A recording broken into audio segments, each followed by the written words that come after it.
जय श्री राम दोस्तों। क्यों पिया श्री कृष्ण ने राधा के पैरों का चरणामृत। चरणामृत से संबंधित एक पौराणिक गाथा काफी प्रसिद्ध है, जो हमें श्री कृष्ण एवं राधा जी के अटूट प्रेम की याद दिलाती है। कहते हैं कि एक बार नंदलाल काफी बीमार पड़ गए।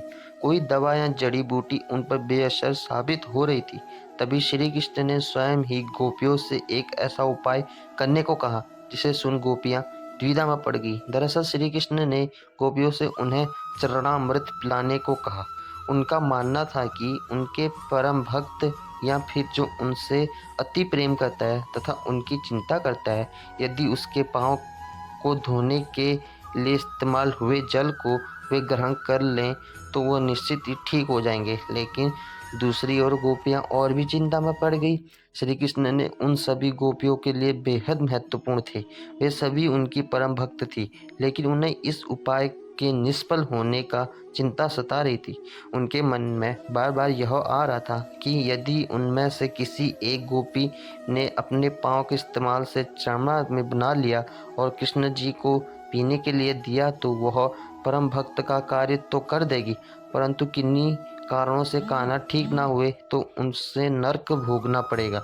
अब सभी गोपियां व्याकुल होकर श्री कृष्ण की ओर ताक रही थी और किसी अन्य उपाय के बारे में सोच रही थी कि वहाँ कृष्णा की प्रिय राधा आ गई। अपने श्री कृष्ण को इस हालत में देख के राधा के तो जैसे प्राण ही निकल गए हो। जब गोपियों ने कृष्ण द्वारा बताया गया उपाय राधा को बताया तो राधा ने एक क्षण भी व्यर्थ करना उचित न समझा और जल्द ही स्वयं के पांव धोकर चरणामृत तैयार कर श्री कृष्ण को पिलाने के लिए आगे बढ़ी।